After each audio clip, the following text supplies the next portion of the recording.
트럼프 전 대통령이 완벽한 승리를 하면서 집권이기 힘이 더 실릴 것으로 보입니다. 외교, 경제에 있어서 변화가 예상되는데요. 김진아 한국외대 LD학부 교수, 이인철 참좋은경제연구소장과 함께 얘기 나눠보겠습니다. 어서 오세요. 안녕하세요. 안녕하세요. 교수님, 이 압승의 요인, 뭘 먼저 꼽으세요? 아무래도 2020년에도 사실 트럼프 전 대통령이 시골 지역 그리고 중소도시에서는 상당히 표를 과거보다 더 많이 받았어요. 그런데 그것을 상쇄했었던 것은 대도시에서 민주당이 충분히 결집을 했기 때문에 그게 가능했었거든요. 근데 이번에는 대도시도 분열이 됐습니다. 그래서 상쇄할 만큼의 그 지지율을 모으지를 못했어요. 특히 블루 컬러라고 할 수 있는 노동계층이 많은 그런 대도시에서 그랬었는데요. 결국에는 이 사람들에게 실질적으로 문제가 되는 뭐 일자리 그리고 뭐 물가 상승, 금리 이런 것들이 상당히 중요한 역할을 하지 않았을까라는 그런 생각이 들고요. 게다가 또 하나의 지지 계층이라고 할 수가 있는 유색인종 계층도 상당히 분열했습니다. 그래서 뭐 아랍계를 비롯해가지고 이쪽에 여러 이제 사실 변수들이 많았잖아요. 그래서 그런 부분도 분열이 됐었고 결국에는 이런 여러 가지 것들이 이제 다 종합적으로 작용한 결과가 아닌가 싶습니다. 지금 말씀하신 것 중에 경제 얘기가 있었어요. 일자리 얘기 이런 거를 말씀을 하셨는데 뭐 고물가도 있었고요. 그러니까 해리스 부통령이 이 바이든 행정부하고 차별화를 못한 점, 경제에 있어서 특히 그런 부분도 좀 작용을 했을까요? 아무래도 그럴 수밖에 없었던 것이 공화당에서 계속 질문을 제기했었던 것이 당신의 삶은 4년 전보다 좋아졌습니까? 이것을 계속 반복을 했어요. 그 얘기는 뭔가 새로운 대안을 제시할 수 있는 그런 정보가 필요하다라는 거였는데 아무래도 해리스 부통령은 4년 동안 바이든 대통령과 같이 그 운명을 같이 했기 때문에 너무 또 거리를 두는 거는 민주당 내에 또 분열 조짐을 가져올 수가 있기 때문에 굉장히 중간자적 입장에서 이러지도 못하고 저러지도 못하는 그런 상황이었거든요. 그렇기 때문에 차별화를 확실히 하지 못했었고 그리고 너무나 급작스럽게 또 후보가 됐기 때문에 또 정책적인 그런 구체성 이런 것들을 좀 생각을 해서 나올 겨를이 없었습니다. 그래서 정강조차도 바이든 대통령이 후보 시절 나왔었던 정강 그대로 활용을 하면서 뭔가 다른 거지? 라는 그 의문을 계속 제기를 하게끔 했죠. 소장님 보니까 금융시장은요 굉장히 빨랐어요. 트럼프 당선이 뭐 유력하다 이 얘기가 나오기 전부터 막 움직였거든요. 금융시장 어땠습니까? 맞습니다. 어제 사실 개표 초반부터 네. 너무 차이가 나서 봤더니 금융시장은 먼저 반응을 하고 있습니다. 이른바 트럼프 트레이드 2라운드가 시작된 건데 비트코인이 가장 먼저 뛰었어요. 맞아요. 바로 1억 원 돌파하고요. 이제 전고점을 돌파해 버립니다. 여기다가 국채금리 뛰었고요. 달러와 강세입니다. 이러다 보니까 뉴욕 증시 오늘 새벽에 주요 3대 지수가 네. 종가 기준 모두 사상 최고가를 갈아추었습니다. 지금 앞서 이제 물가 얘기해 주셨는데 물가가 미국은 9%까지 뛰었어요. 40년 만에 최악이었습니다. 그러다 보니까 지금 노동자들, 흑인들, 히스패닉 공통점이 뭐냐? 저임금 근로자들이에요. 물가 9% 뛰는 동안 나는 임금 별로 안 올랐어. 이 불만이 표출되다 보니 지금 트럼프가 내세우고 있는 건 다 뒤집겠다. 세금 깎아주고 돈 풀겠다. 어쨌든 재건하겠다라는 거거든요. 이게 먹혀드니까 업종도 고스란히 드러났습니다. 금리 오를 것 같네? 금융주가 가장 많이 올랐고요. 그다음에 친환경 에너지로의 전환 이제 안 하겠다. 화석연료로 회귀하겠다. 라고 하니까 에너지 업종은 더 떨어졌어요. 그러면서 이제 모든 이 트럼프 랠리가 나타나고 있는데 문제 우리나라예요. 어제도 전강 후약. 트럼프가 지지율이 우세하다라는 소식이 나오니까 바로 상승세가 꺾였는데 오늘은 하락세로 출발했다가 지금 뭐 보합권까지 상승폭을 좀 키우다가 보합선까지 와 있는데 업종별로 뚜렷합니다. 일단 보호무역주의 강화하겠다. 그리고 친환경 정책 폐기하겠다라고 있기 때문에 전기차, 2차 전지 다 하락세고요. 반면에 첫 당선 축하 전화에서 조선업종 콕 찍었거든요. 도와달라라고 얘기하니까 지금 조선업종 좋고요. 방산주, 원전주가 이제 강세를 보이고 있는데 방산주, 이제 방위비 청구서 다 돌릴 거거든요. 여기 어떤 내용이 들어있을까? 이렇게 하면 자주국방 해야 되거든요. 방산주 더 뛰고 있습니다. 한숨이 갑자기 나오는데요. 지금 말씀을 하셨는데 달러 강세 예상이 됩니다. 원달러 환율 엄청나게 올랐어요. 맞습니다. 지금 어제 야간 외환시장에서 달러당 1,405원까지 치솟았어요. 오늘도 개장하자마자 1,400원을 웃돌고 있는데 우리는 1,400원 하면 트라우마 있어요. 과거에 3번밖에 돌파한 적이 없습니다. 외환위기, 2008년 글로벌 금융위기, 그리고 미국이 굉장히 공격적으로 금리를 올렸던 지난해. 근데 위기 때마다 가장 먼저 반영했던 게 환율이에요. 그러다 보니 지금 최근 이 한 달 동안의 환율 흐름을 보면 미국 달러화 가치는 한 4% 정도 올랐는데 원화 가치는 6% 가까이 떨어졌어요. 달러 상승세보다 원화 가치가 더 큰 폭으로 떨어지고 있다는 겁니다. 이거는 사실 미국 우선주의, 트럼프의 이 미국 우선주의도 한 몫을 하고 있지만 내부적으로 우리 경기도 너무 안 좋다는 겁니다. 돈의 가치는 경제 흐름을 반영해요. 지난 2분기 우리나라 경제 성적표는 마이너스 0.2 마이너스 성장했고요. 3분기에 제로 성장했어요. 그러면 거의 경기 침체 국면 수준이라는 거거든요. 수출도 지금 분기 기준 꺾였죠. 내수도 부실하죠. 이러다 보니 이제 원화 하락폭이 더 커지고 있는 셈입니다. 아까 금리 얘기 잠깐 하셨는데요. 미국 기준금리 결정한 FOMC 회의 열리고 있잖아요. 뭐 당연히 내려갈 거다 이렇게 예상을 했었는데 트럼프가 당선되고 나니까 금리 어떻게 되는 거야? 이런 질문이 나오는데요. 맞습니다. 네. 일단 이제 이 금리의 경우에는 미국은 이제 올해 2번 남았어요. 지금 6일, 7일 현지 시간으로 하고 있고요. 네. 12월 18일 마지막이 있는데 아직까지 전망은 그래도 0.25%포인트 이제 2차례 걸쳐서 인하할 것이다라는 전망이 우세합니다. 다만 지금 보니까 10년물 국채금리가 오늘 미국 뉴욕장에서 이게 전 세계 금리의 이제 트레이드 마크인데 기준이 되는데 4.4% 돌파하면서 4개월 만에 최고치입니다. 미국 재정 적자 극심함에도 불구하고 돈 풀겠다라고 하면 국채를 발행할 수밖에 없는데 그러면 금리는 오를 수밖에 없거든요. 그러다 보니 지금 아마 내년에 이제 미국 중앙은행과 트럼프가 한판 격돌할 가능성이 상당히 좀 농후해 보이는 상황인데 문제는 우리예요. 우리는 지금 금리 한 번 내렸잖아요. 한 번 내리고 올해는 없다라는 거였거든요. 근데 환율이 지금 1,400원 오르다 보니 이창용 총재가 뭐라고 얘기하고 있느냐? 올해 마지막 해 11월 28일에 있는데 환율이 이제 새로운 이제 금리 결정의 고려 요인이 돼버렸다.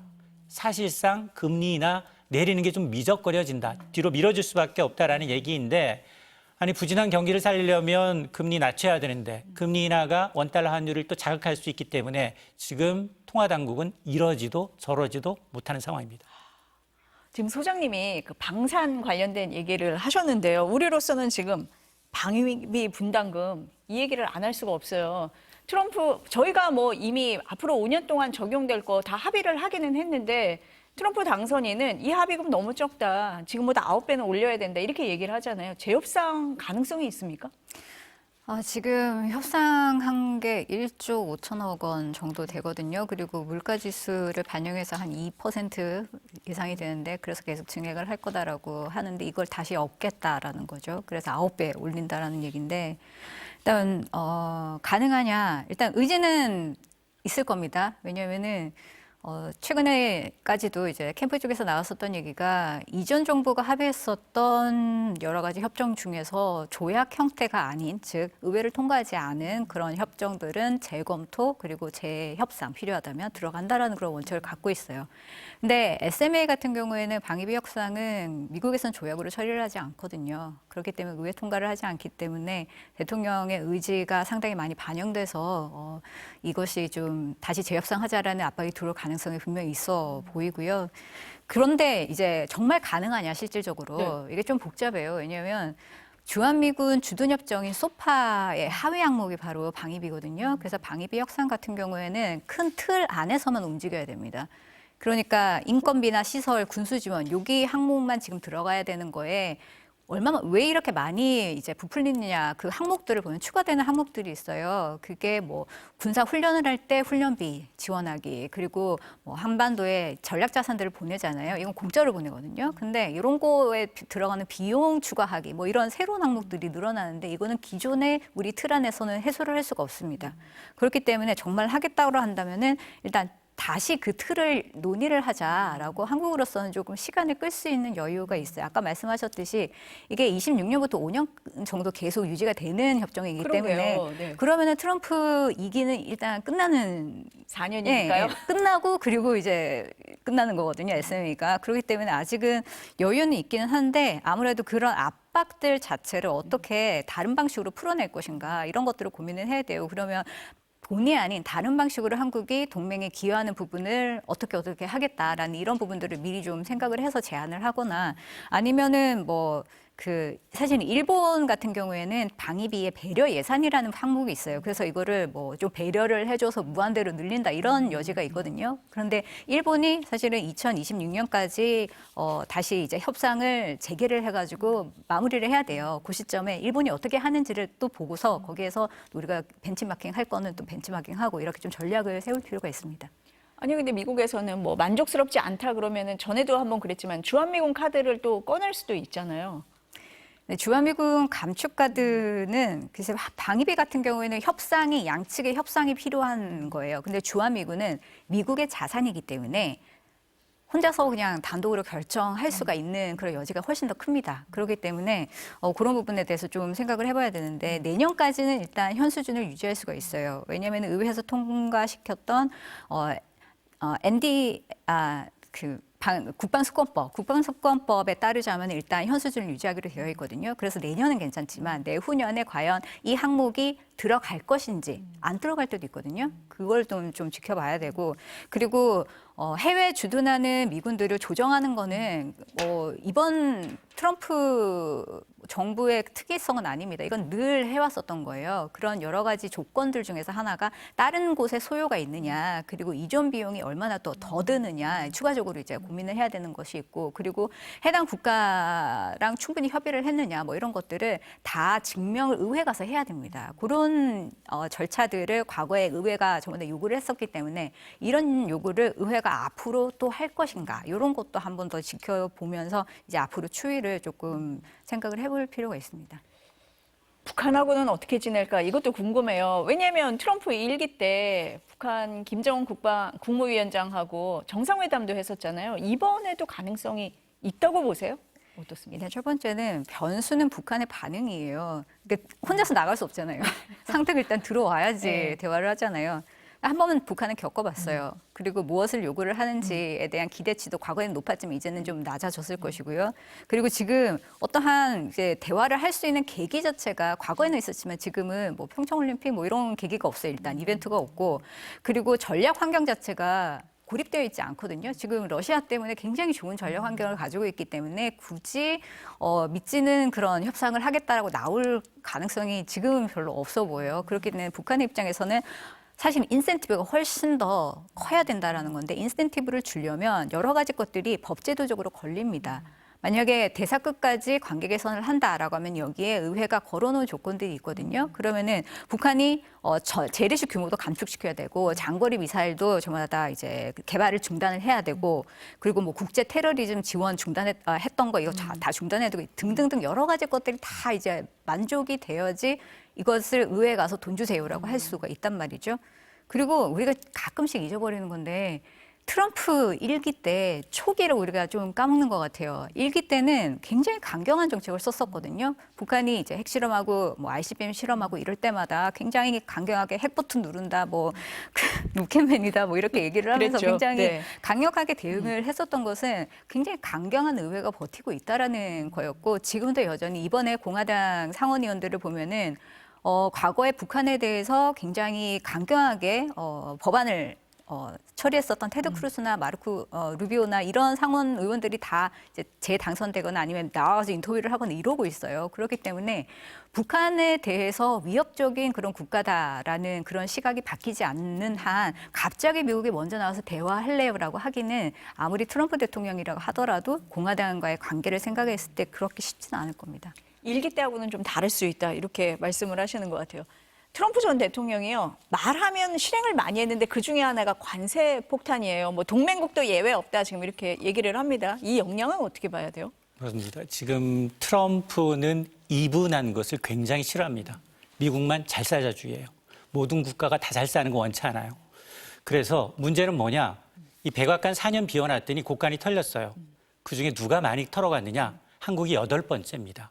지난해 우리나라가 대미 무역 흑자가 60조 원이에요. 사상 최대입니다.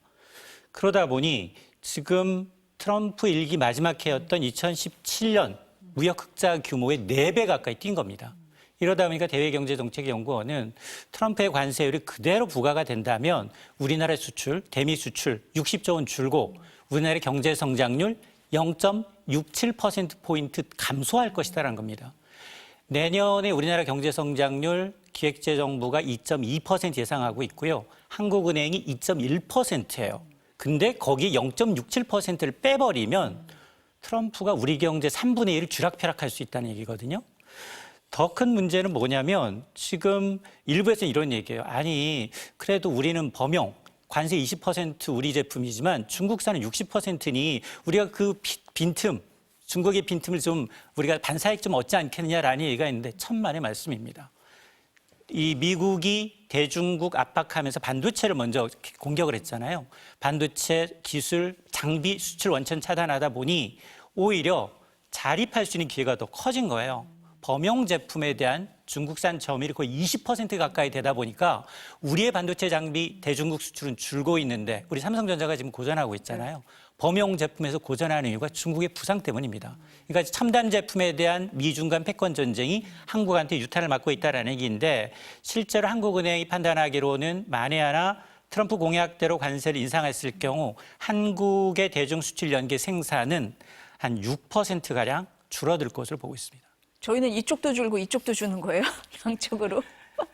또 하나가 그 트럼프 당선인이 지금 바이든 행정부 때 했던 반도체 지원법이나 인플레이션 감축법 다 비판적이에요. 왜 미국에 들어와서 투자하는 기업들한테 우리가 보조금을 주냐 이렇게 생각하잖아요. 맞습니다. 삼성전자, SK하이닉스가 미국의 반도체 관련해서 2030년까지 무려 70조 원 투자합니다. 그리고 배터리 3사가 무려 미국에다가 반도체 공장 14개 짓습니다. 총 40조 규모예요. 그러니까 지금 바이든 행정부의 칩스법 IRA 취지는 뭐냐? 미국에다 공장 지어라. 미국에다 일자리 제공하고 미국에서 이제 하게 되면 공장 설립 유도하기 위해서 보조금하고 세금 혜택 주겠다는 겁니다. 그러면서 이미 약속받았어요. 삼성전자 한 9조 원 가량, 그리고 SK하이닉스도 4억 5천만 달러 지금 약속을 받았는데 네. 이거 후불제입니다. 아, 일단 먼저 투자하고 보조금은 나중에 받는 거예요? 아, 맞습니다. 네. 이게 후불제에서 미국 네. 정부의 실사 받고 난 다음에 확인하고 주는 거였고요. 그다음에 트럼프는 공약에서 이 두 개를 폐기 내지는 개정하겠다라고 얘기를 했거든요. 나쁜 거래라고 했어요. 칩스법에 대해서는. 그러다 보니 이게 도대체 왜 이러지라고 봤더니 논리는 뭐냐. 구태여 보조금, 현금 줄 필요 없다. 그냥 외국 업체는 관세 높이고 국내 기업들한테 법인세 깎아주면 당연히 미국에서 물건 팔려면 미국에다 공장 지어야 된다라는 논리거든요. 더 큰 문제는 뭐냐. 이러다 보니까 지금 투자하기로 공장 다른 데 옮길 수가 없죠. 반도체, 전기차, 배터리 업체가 멘붕인 상황인데 일부에서는 그래도 한국 공장 짓는 곳을 들여다보니 러스트벨트, 공화당 우세 지역이고 네. 일론 머스크도 전기차 CEO인데 설마 이거 폐기하겠어? 라는 얘기를 하는데 그러면 차별화합니다. 국내 업체와 해외 업체. 해외 업체는 관세를 부과하는 방식으로. 이게 이제 트럼프니까 가능한 얘기예요. 그리고 참고로 보면 우리가 칩스법에 따라서 보조금을 받게 되면 네. 곳곳에 독소 조항이 있어요. 우선 이득이 남았어. 절반은 미국이 가져가고요. 안보나 보안을 이유로 세부 공정, 기술도 들여다볼 수 있습니다. 그러다 보니 이 반도체 역시 트럼프 손아귀에 들어있다라는 겁니다. 우리 기업들은 관세도 지금 타격을 받는 거고 미국에 투자한 기업들도 지금 보조금도 제대로 못 받을 상황이 될 수도 있다. 이렇게 말씀을 하셨습니다. 지금 이제 전쟁도 있잖아요. 우크라이나 전쟁. 트럼프는 내가 당선되기만 하면 24시간 안에 종식시킨다. 이렇게 얘기를 했습니다. 진짜로 그렇게 돼요? 우크라이나 전쟁과 네. 관련해서는 그렇죠. 자신이 대통령이었으면 안 났을 전쟁이다라고까지 얘기를 했기 때문에 그리고 근본적으로 전통적인 공화당은 해외 개입을 굉장히 중요하게 생각했어요. 그런데 이 전통적인 공화당을 싫어하는 게 바로 트럼프를 지지하는 마가 세력들이거든요. 절대적으로 원조 같은 거는 만약 할 때는 국가 이익이랑 직결돼야지 한다라는 부분을 강조를 했었고 그리고 우크라이나는 기본적으로 나토 동맹국이 아닌데 왜 미국이 책임을 져야 되느냐. 그리고 정말 책임을 지려면은 직접적으로 피해를 보는 유럽 국가들이 너네들이 해라라는 얘기를 계속 하고 있었어요. 그리고 어떤 시각으로 보느냐면 우크라이나는 요 지역에 있는 가장 부패한 국가 중에 하나다라는 그런 시각을 가지고 있는 데다가 우선순위는 일단 우크라이나 아니고 어디다? 중국이다라고 생각을 하기 때문에 어쨌든 좀 방해가 되는 그런 분쟁들은 빨리 종료를 시키고 모든 에너지를 어디에 쏟느냐? 중국에게 쏟겠다라는 그런 보관을 가지고 있어요. 그렇다 보니까 우크라이나에게 다소 지금 이제 밀리면서 이제 영토를 뺏겼잖아요. 그러면은 지금 다소 불리한 현 상황 그대로 빨리 평화 협정이든 정전이든 뭐든 이제 이 상황을 종료시키는 것으로 아마 많은 압박을 넣을 가능성이 분명히 있어 보입니다. 그것은 러시아의 입장에서는 굉장히 반길 만한 그런 일이고요. 사실 러시아도 이 우크라이나 전 때문에 전 세계적으로 고립이 되어 있거든요. 그렇기 때문에 자신의 평판 그 비용까지 생각을 해야 됨에도 불구하고 북한과 손을 잡은 거예요, 결국에. 그리고 북한 문제 를 굉장히 많은 비난을 받으면서 어쨌든 도움을 받아야 되는 그런 굉장히 복잡한 그런 상황인데 만약 이 우크라이나 전쟁이 빨리 해결이 된다라고 한다면은 뭐 그런 여러 가지 복잡한 관계를 이제 생각 안 해도 된다란 말이죠.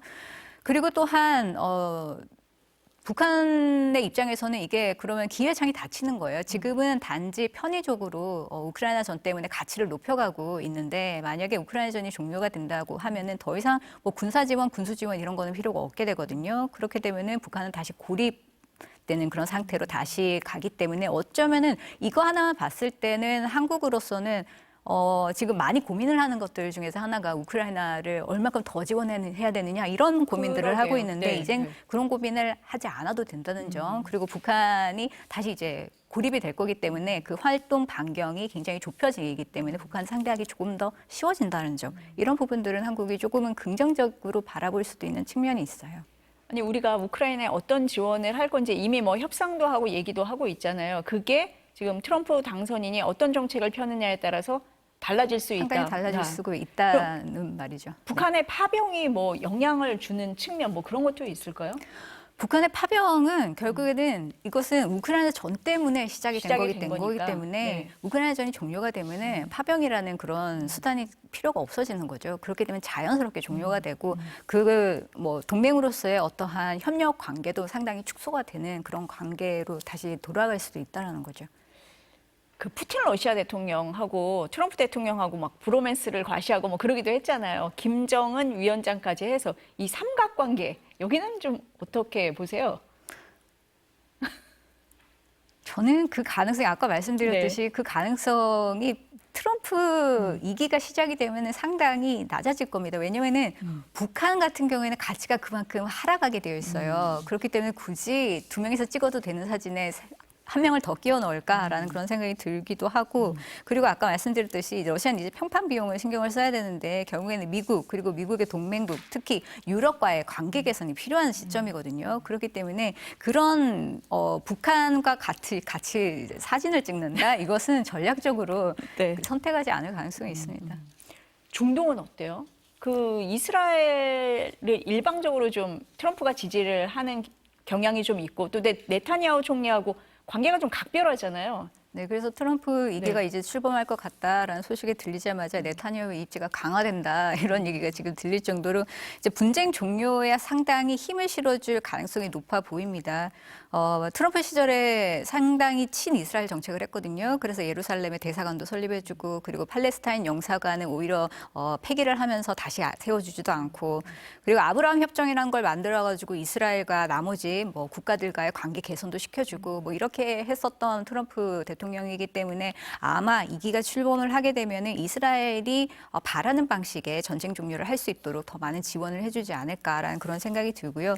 그리고 이 중동 지역이 일단 안정화가 돼야지 아까 말씀드렸듯이 중국에게 조금 더 신경을 쓸 수가 있어요, 미국도. 그리고 중동 지역에서 또 중국과 좀 관계가 좋은 국가들이 좀 있거든요. 그중에서 사우디아라비아나 터키나 이런 국가들인데 빨리 이스라엘 간의 이런 갈등들을 소지를 빨리 줄여주게 된다면 미국의 입장에서는 이런 국가들한테 빨리 접근을 해서 중국을 견제하는데 좀 힘을 실어달라라고 뭔가 모종의 제안이나 거래를 할 수 있는 계기가 만들어져요. 그렇기 때문에 우크라이나든 중동이든 빨리 분쟁 종료를 시키는 게 미국의 관점에서는 철저하게 자기 국익에 맞습니다.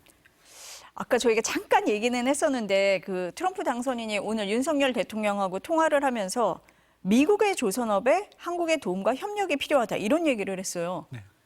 이게 어떻게 해석해야 됩니까? 이게 MBC의 앵커 자리가 개편돼서 다 나왔어요. 친구들 전화하면 가장 먼저 안부 인사하고 네. 야 언제 밥 한번 먹자 여기로 끝나거든요. 네. 근데 이분을 기다렸다는 듯이 한국의 조선, 건설, 방산 협력하자예요. 그러면 야 세계 한 200개 국가에서 전화할 텐데 이 리스트가 있다는 얘기 아닌가? 돈 받을 청구서라는 생각이 퍽뜩 들었고 물론 표면적인 이유는 이렇습니다.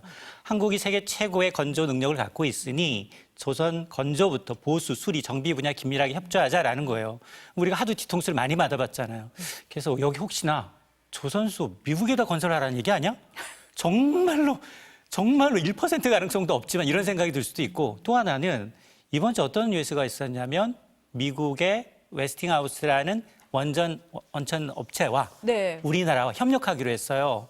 그러면서 체코 원전 관련. 맞습니다. 아니 체코가 아니라 불가리아 원전 이제 20조 원 수주했는데 현대건설이 일합니다. 현대건설이 다 일하는데 20조 원 가운데 현대건설이 10조 원이에요. 나머지 10조 원은 로얄티로 웨스팅하우스가 가져갑니다. 아, 그러니 그동안 빼앗겼던 고가는 이런 식으로 만회하려고 하나라는 생각이 드는데 지금 보면 딱 좋으면 이게 지금 조선 방산 원전 건설 우리가 다 잘하는 분야예요. 미국이 다 못하는 분야예요. 숟가락 얹겠다는 겁니다. 왜냐? 우크라이나 재건해야죠. 그다음에 중동 전쟁 나고 있죠. 무기 잘 팔리잖아요. 이러니 숟가락 얹겠다는 거 아닌가라는 생각이 퍼뜩 들어서 물론 아니길 바랍니다. 근데 트럼프 이즈 뭔들. SNS로 뭔가 이제 하거든요. 네, 네. 그러니까 앞으로 뉴욕 증시도 중요한데 트럼프의 트윗을 주의해야 합니다. 아니 그러면은 우리에게 이게 뭐 기회가 될 가능성 뭐 이런 거는 없는 거예요? 일단 네. 오늘 주식시장에서는 환호하고 있어요. 조선주들 날아가고 있고요. 네. 방산주들, 원전주들 다 좋아요. 근데 실속 우리가 아까 얘기했잖아요, 제가.